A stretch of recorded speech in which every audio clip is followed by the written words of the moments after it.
nossa audiência. Alguns dias atrás nós entrevistamos o Eduardo Tagliaferro. E aparece agora um novo capítulo da série Vaza Toga. Lança luz sobre a engrenagem clandestina que operava dentro do STF e do TSE sobre a influência do ministro Alexandre de Moraes. Trocas de mensagens obtidas com exclusividade pela revista Oeste mostram que, em outubro de 2022, auxiliares próximos ao magistrado traçaram planos para bloquear a plataforma Getter. É uma rede social criada pelo empresário Jason Miller, ex-assessor do presidente dos Estados Unidos, Donald Trump. Em 3 de outubro de 2022, 2 dias depois do primeiro turno das eleições, o juiz Ayrton Vieira, que atuava como assessor judicial de Moraes no STF, enviou uma mensagem a Eduardo Tagliaferro, então chefe da Unidade Especial de Combate à Desinformação do TSE, para pedir o bloqueio da plataforma. O pedido surgiu depois de Vieira confundir uma postagem de Alan dos Santos no X com uma publicação feita no Getter. Estamos com Eduardo Tagliaferro e já dou boas-vindas. Obrigado, Tagliaferro, por nos acompanhar novamente nessa transmissão do Faroeste Brasileira. Eduardo, estamos conectados? Sim.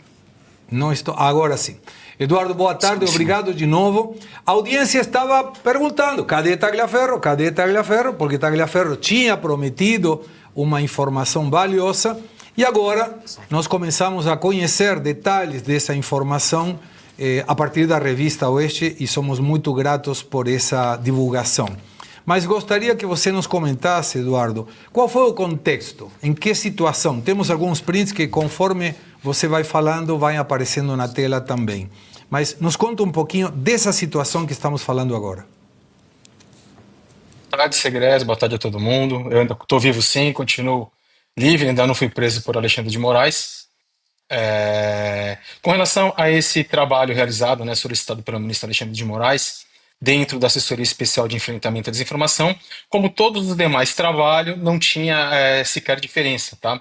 Ele recebia, obviamente, de alguém alguma informação de que algo foi publicado, existiam pessoas dentro do ciclo de amizade dele, familiar, a gente não sabe, e ele recebia em seu celular o WhatsApp, ou ele mesmo até olhava, a gente também não sabe, e encaminhava isso para os seus juízes auxiliares dentro de um grupo que eles tinham, tá? A partir disso, esse material, esses pedidos, eles eram direcionados em um outro grupo, do qual eu fazia parte, que se chamava um grupo do TSE e do STF, onde tinha ali dentro juiz auxiliar do STF e juiz auxiliar do TSE. Recebendo esse material, a gente passava para a assessoria e já pedia para que o pessoal levantasse de foto aquela publicação existia e era compatível com o que foi passado para a gente. Eduardo, tem gente que critica a tua postura, e é normal, imagino que você já esteja acostumado, indicando que você está tentando obter algum benefício, como se um like permitisse que você e a sua família sobrevivam. Se você permitir, nós vamos colocar na tela parte dessa informação que já está na revista Oeste para aqueles que são nossos assinantes, e se não é assinante, assine, porque vem mais chumbo grosso, né? Falou chumbo grosso em setembro, grosso em setembro. Então, setembro, daqui a pouco vamos falar sobre isso. Mas, Edu, por favor, coloca na tela para que o Eduardo, se ele tiver a gentileza de nos comentar qual foi o contexto desse pedido e que foi o solicitado. Temos aí na tela, eu não consigo enxergar, a minha idade não me permite enxergar. Não sei se você, Eduardo, está vendo o que está acontecendo? O que está sendo publicado? Sim, está passando para mim aqui. Perfeito. É uma conversa de 25 de setembro. Comenta, por favor, o que aconteceu nessa época.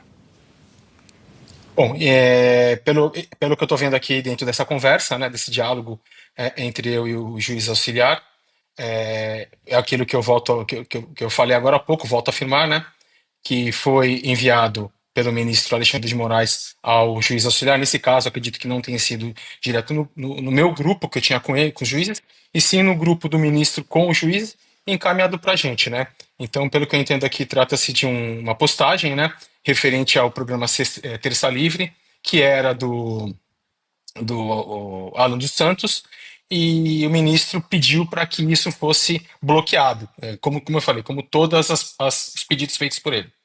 Agora, Eduardo, em algum momento alguém falou, senhor, esse pessoal, Miller, é assessor do Donald Trump, é uma pessoa muito influente nos Estados Unidos, ou era só acatar a ordem e ia por aí? Sinceramente, eu tinha total desconhecimento e até vou ser sincero com você, até agora, nesse momento, eu não sabia de quem se tratava. A gente não, eu, por exemplo, no meu caso, eu não sabia quem era quem e não diferenciava pessoas, né? Eu tinha a opção só de realizar o trabalho, entendeu? Recebia de fato o trabalho e era encaminhado para assessoria.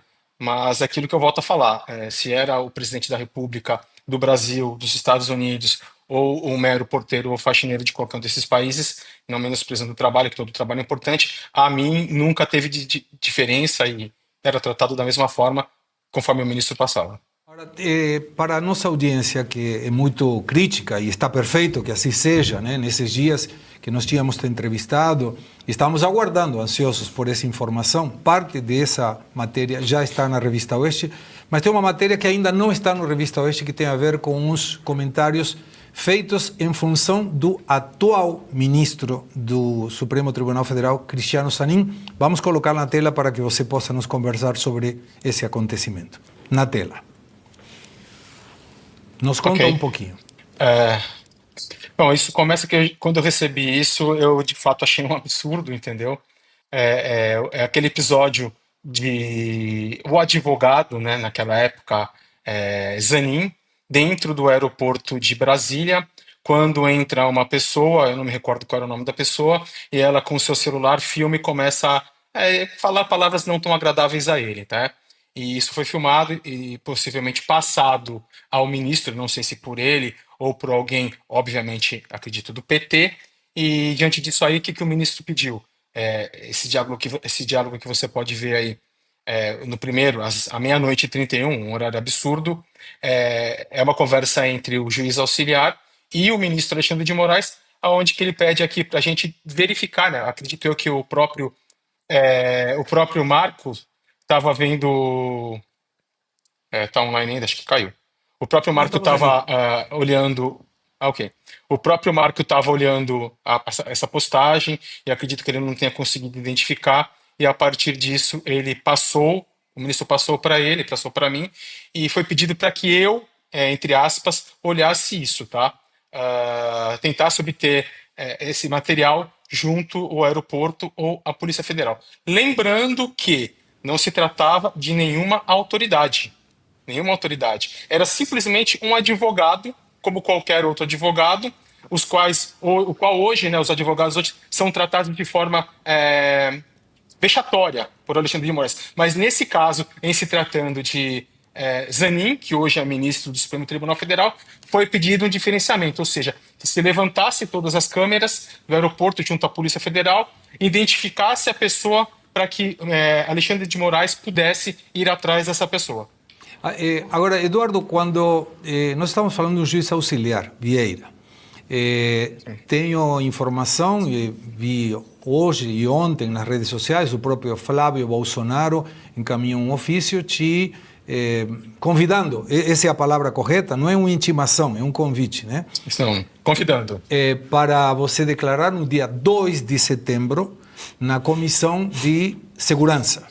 Me corrija, por favor, isso se eu estou falando alguma coisa... Não, tá perfeito. Que esteja errado. Ok. Perfeito, essa tua participação vai ser online, certamente.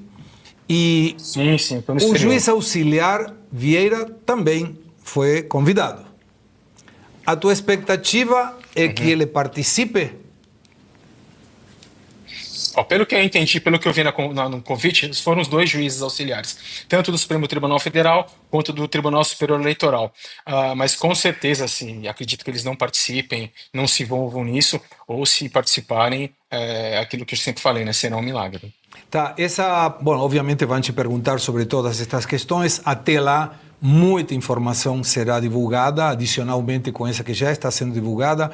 Adiantamos a nossos assinantes que na sexta-feira teremos muita notícia sobre esse assunto também, mas eu volto a te perguntar porque a audiência vai se renovando. Qual foi o momento em que você sentiu dizendo isso aqui está pesado demais, eu estou fazendo coisas que não deveria, trabalhando para uma questão de irregularidade, se tratando de um órgão de justiça, ou seja, um órgão de justiça fazendo injustiças para culpar, derrubar perfis ou plataformas, como foi o caso. Qual foi o detonante? Bom, na verdade, o momento em que eu percebi que algo era diferente foi entre 1 e 2 semanas que eu já estava no Tribunal Superior Eleitoral e eu percebi que dentro do que a gente recebia para fazer análise, para poder fazer o relatório do material, né, da publicação, seja vídeo, seja foto ou um comentário, e identificar a veracidade daquele material que a nós era encaminhado e trazer o link, né, a URL, para colocar no relatório e mandar para o Supremo Tribunal Federal ou o Tribunal Superior Eleitoral tomar as devidas ações que eles achassem interessante, eu percebi que só vinham materiais de direita.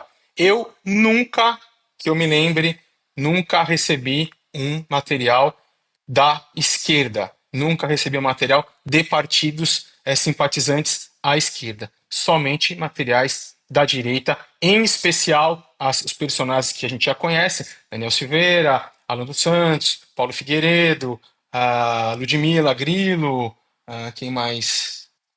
Eduardo Bolsonaro, Carla Zambelli, Zé Trovão na época, aliás, todos aqueles personagens, né, que estavam dentro do período eleitoral se manifestando, né, dando a sua palavra nas redes sociais. Mas, Eduardo, essa fala tua no Senado, na comissão, você sabe se será televisada, se será pública, será privada? Olha, de acordo com a que teve anteriormente, e eu, por questões de segurança, avisei ao Flávio Bolsonaro que eu não compareceria, ela sim foi transmitida ao vivo. Então, eu acredito que essa também, do dia 2 de setembro, vai ser ao vivo para todo mundo assistir. O professor Suano tem uma pergunta para você. Talhaferro, boa tarde. Primeiro, meus agradecimentos pelo que você está fazendo. Como cidadão brasileiro, eu falo isso, tá? Tem alguma coisa na acusação que é feita contra você por parte do ministro Alexandre de Moraes que às vezes chega a ser até um tanto quanto engraçada. Me lembra o Monty Python, quando eles tentavam identificar quem era um bruxo. Monty Python, uma comédia, quem era bruxa. Ela está respirando, é bruxa. Não, parou de respirar. Então é bruxa também. Que é a acusação de atentado ao Estado Democrático de Direito. Você também está sendo acusado disso. A minha pergunta é muito direta. O que eles estão querendo dizer com isso? Que você era um infiltrado e eles não teve capacidade de verificar pelo serviço de inteligência pessoal dele de que você seria um infiltrado? Ou ele está simplesmente dizendo, não, ele é um novo Don Quixote, que do nada resolveu atentar sozinho contra o Estado Democrático de Direito? O que ele está querendo dizer com isso quando ele acusa de atentado ao Estado Democrático de Direito? Boa tarde, professora. De fato, não faz sentido algum esse tipo de acusação, né? Eu não tenho nada de... Eu não estava presente em momento algum em algum ato antidemocrático, não portava arma nesses atos, assim, eu simplesmente estava em solo italiano e falando o que de fato deve se falar, né? Que são as atrocidades cometidas por ele. Então eu não entendo isso como um ato antidemocrático, né? Eu acredito que ele trabalha dessa forma, como eu sempre vi, para poder tentar penalizar as pessoas dentro da mente diabólica dele. Ou seja, ele coloca o que ele quiser, da forma que ele quiser. Se você observar, dentro da denúncia do Procurador-Geral da República, o Dr. Paulo Gonet, ele, em momento algum, questiona o conteúdo, ou seja, ele fala que é vazamento de sigilo profissional. Então, se é de fato um sigilo profissional e teve um vazamento, toda a notícia é uma notícia verdadeira. E embaixo ele vem falar que se trata de fake news. Ele tem que decidir, é fake news ou é sigilo profissional? Porque se é fake news, ele está capitulando errado a denúncia.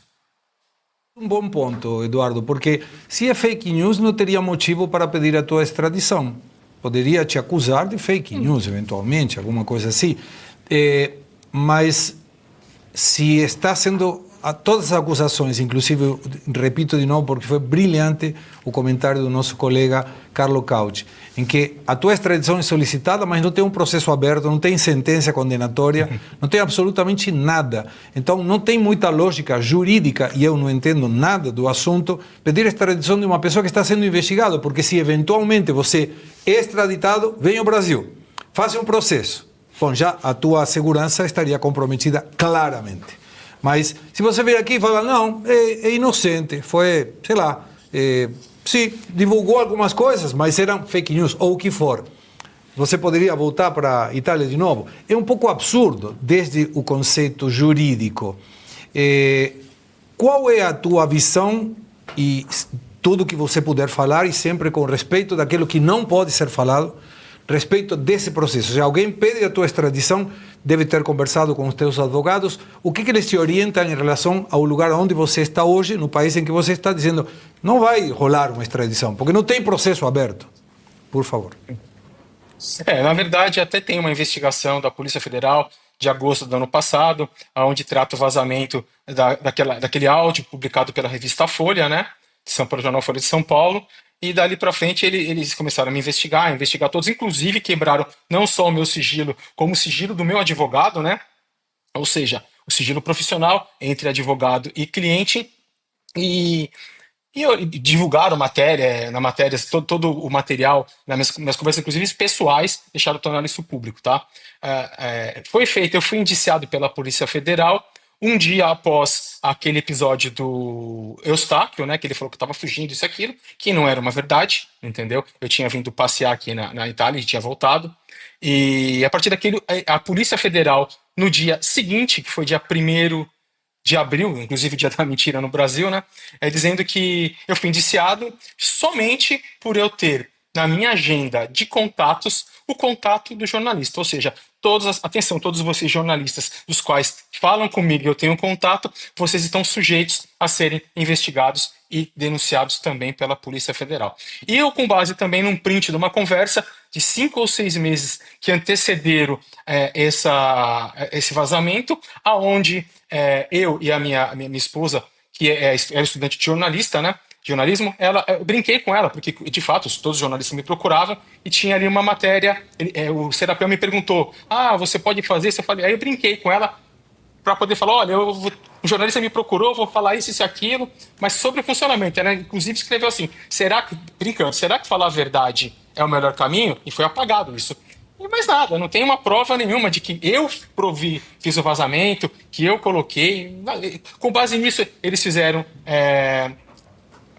Agora, depois disso, abriu o prazo no dia 2 de abril para o Ministério Público, no caso do Dr. Paulo Gonet, fazer a denúncia em 15 dias. Mas Gonet só fez a denúncia agora, no dia 20, o dia 22, depois do quê? Que eu me manifestei referente à aplicação da lei Magnitsky em cima do Alexandre de Moraes. Ou seja, você consegue ver que se trata de uma perseguição.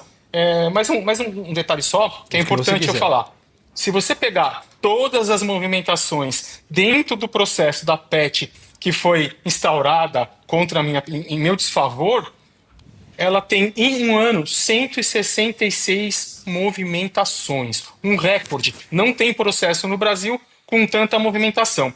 E seriam uma movimentação a cada 2 dias. Isso não existe no judiciário. Sendo que do dia 1º de agosto até hoje, foram 53 movimentações, ou seja, 35% de toda essa movimentação, somente porque eu comecei a denunciar Alexandre de Moraes. Então isso mostra claramente que se trata de uma perseguição. Ele tenta, de qualquer forma, tentar me calar. Então, o objetivo dele, na verdade, não é resolver qualquer problema, é me levar para o Brasil para que eu me cale, para que eu não fale nada, entendeu?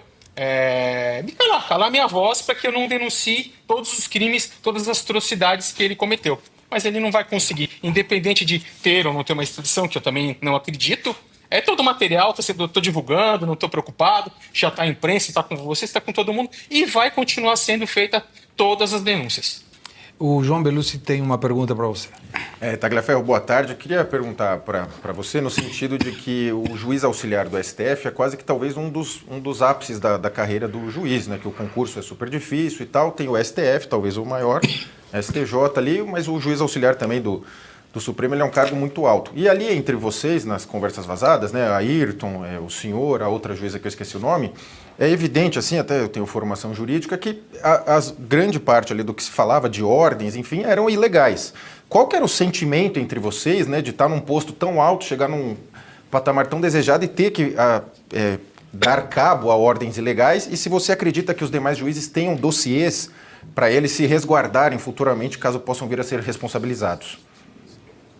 Olha, boa pergunta, bem colocada. De fato, eram posições altíssimas dentro do judiciário brasileiro, apesar de eles estarem como juiz auxiliar, são juízes auxiliares de um ministro do Supremo Tribunal Federal, um cargo altíssimo.